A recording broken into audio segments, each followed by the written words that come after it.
Film bercerita tentang seorang anak yang bernama Ishan. Dia ini adalah anak yang masih duduk di kelas 3 SD. Ishan ini adalah anak penderita disleksia atau anak yang kesulitan dalam belajar. Jadi di kondisinya yang sekarang, Ishan masih belum bisa baca tulis dan menghitung. Dia lebih tertarik pada hal lain daripada mengikuti belajar mengajar di kelas. Di sekolahnya, dia jadi anak yang tanda kutip paling bodoh karena selalu dapat nilai paling rendah di kelas. Di rumah, dia bukan anak satu-satunya. Dia punya kakak laki-laki bernama Johan. Beda dengan Ishan, Johan adalah anak yang paling pintar. Hampir semua mata pelajaran dia mendapat nilai yang terbaik, bertolak belakang dengan Ishan yang selalu menjadi terbelakang di kelas. Ishan memang tak tertarik dengan pelajaran sekolah, dia lebih tertarik untuk bermain dan menemukan sesuatu yang baru di luar sekolah. Suatu ketika, Ishan berkelahi dengan tetangganya yang bernama Rajit. Rajit kesal karena Ishan melempar bola ke arah yang salah sehingga permainan Rajit dan teman-temannya berhenti. Gak cuman marah-marahin Ishan, Rajit juga memanggil Ishan dengan sebutan idiot. Keadaan pun makin tegang sampai mereka baku hantam.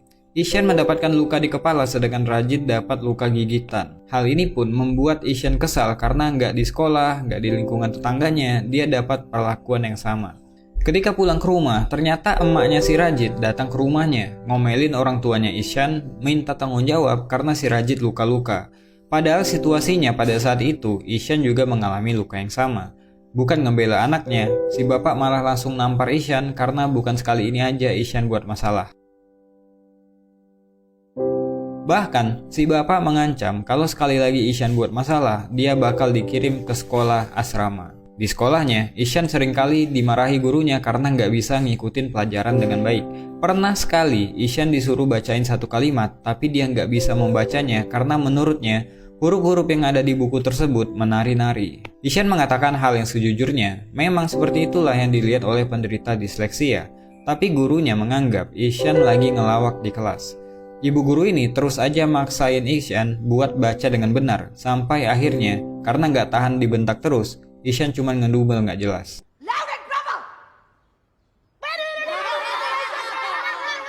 Ya karena hal tersebut, Ishan pun dikeluarkan dari kelas. Karena Ishan anak yang tanda kutip berbeda dari anak yang biasanya, dia pun kerap dibully oleh anak-anak di sekolah, bahkan teman-teman sekelasnya. Setelah jam pertama, dia memilih bolos pada hari itu dan pergi berkeliaran di jalan.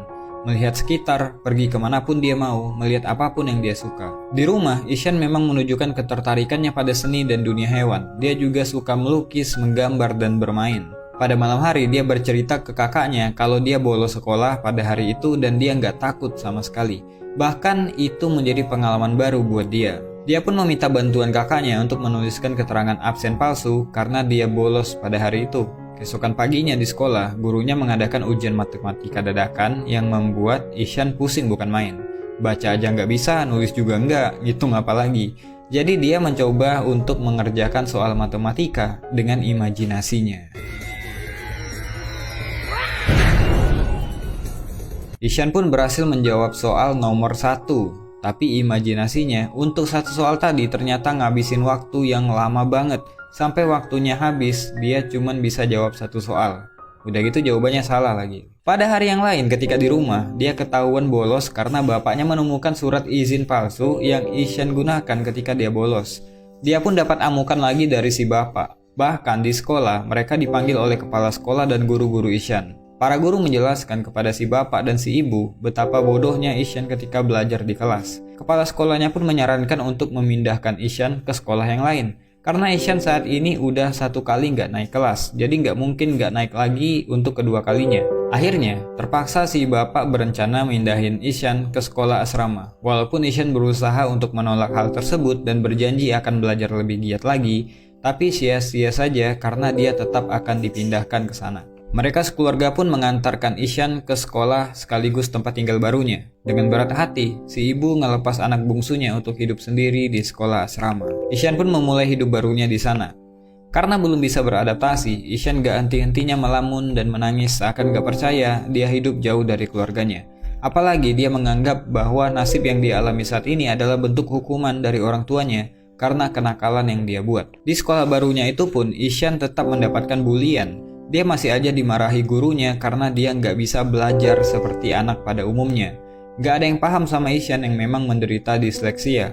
Di asrama ini, dia seperti terpenjara di dalam sebuah lingkungan yang gak mendukung. Setiap hari, Ishan hidup dengan bulian dan kemarahan. Apalagi, keadaan udah berbeda dengan yang dulu. Saat ini, kehadiran ibu dan kakak laki-lakinya yang biasanya memberikan kasih sayang padanya udah gak ada. Hal itu pun membuat Ishan stres dan merasa tertekan. Kunjungan orang tua setiap hari Sabtu dan Minggu pun gak mengobati kemarahan Ishan pada nasibnya yang kerap dipanggil bodoh dan idiot. Pada suatu hari, sekolah kedatangan guru kesenian baru bernama Pak Nikum. Kehadiran guru ganteng ini membawa aura yang berbeda untuk sekolah ini. Metode mengajarnya sangat asik dan fun. Baru hari pertama aja, dia langsung dekat dengan murid barunya. Tapi tetap aja, Ishan belum lepas dari stres yang dialami selama tinggal di asrama. Sehingga waktu Ishan lebih banyak diisi dengan merenung dan melamun. Ditambah lagi ketika ibunya menelpon dan mengabari kalau mereka nggak bisa datang pada hari Sabtu nanti karena menghadiri pertandingan final tenis yang kakaknya ikuti, hal itu membuat dia sedih dan nggak ngomong satu kata pun. Pada suatu hari, Pak Nikum melihat Ishan di depan kelas.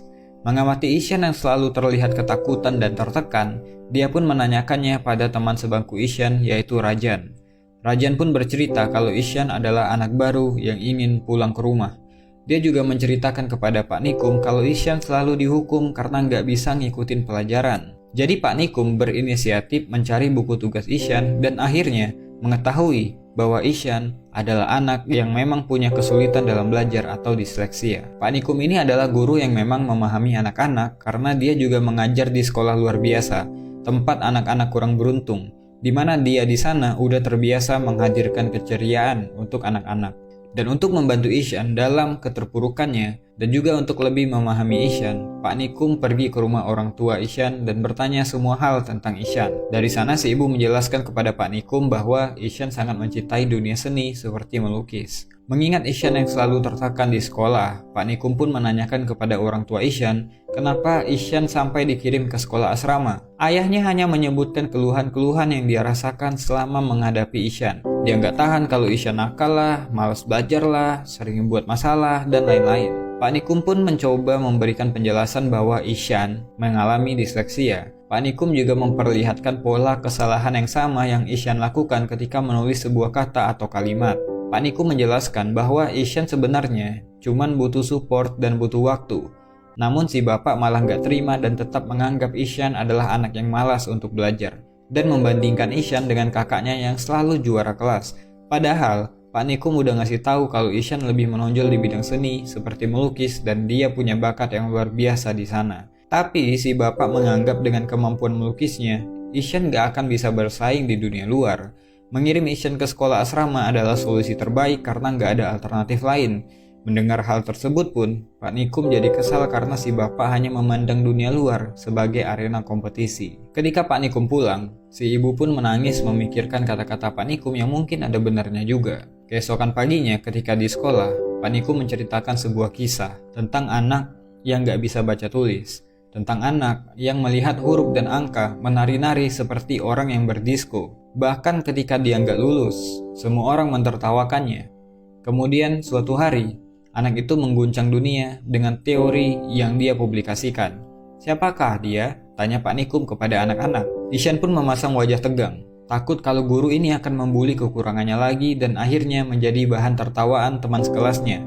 Namun ketika Pak Nikum menunjukkan foto Albert Einstein, Ishan pun kaget. Ternyata yang lagi Pak Nikum ceritain adalah orang-orang jenius.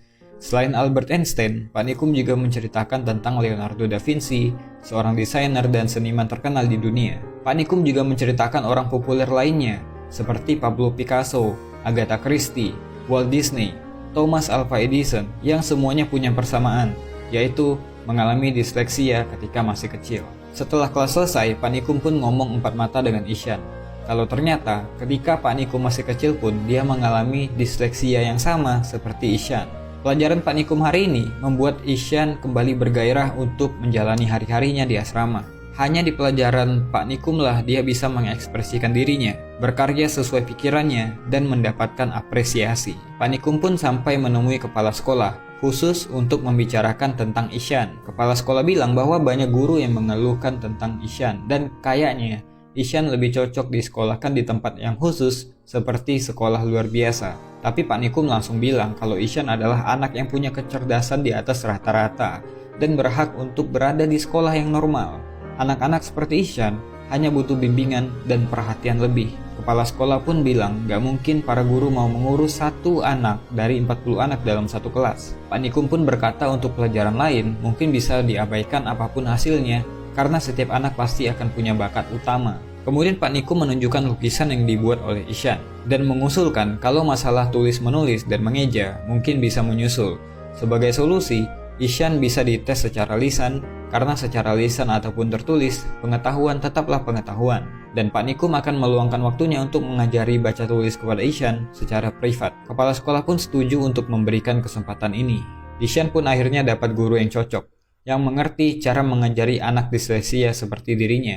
Ishan pun mendapatkan metode pengajaran yang berbeda. Dia pun lebih bersemangat dalam belajar, karena bukan kemarahan yang dia dapatkan, tapi keramahan Pak Nikum yang membantunya dalam mengejar ketertinggalan. Berkat Pak Nikum, kemampuan baca tulisnya pun meningkat dari waktu ke waktu. Suatu hari ketika lagi ngajar, Pak Nikum kedatangan bapaknya Ishan yang kebetulan lewat karena ada bisnis. Maksud si bapak capek-capek nemuin Pak Nikum cuman mau bilang kalau dia dan istrinya udah baca semua artikel tentang disleksia di internet. Hal itu cuma mau nunjukin ke Pak Nikum kalau mereka perhatian sama Ishan. Ternyata si bapak nggak menangkap maksud dari Pak Nikum waktu nyeramahin dia di rumahnya. Pak Nikum langsung ngasih balasan telak bahwa kalau mau ngasih anak perhatian, nggak cukup dengan cara kayak gitu.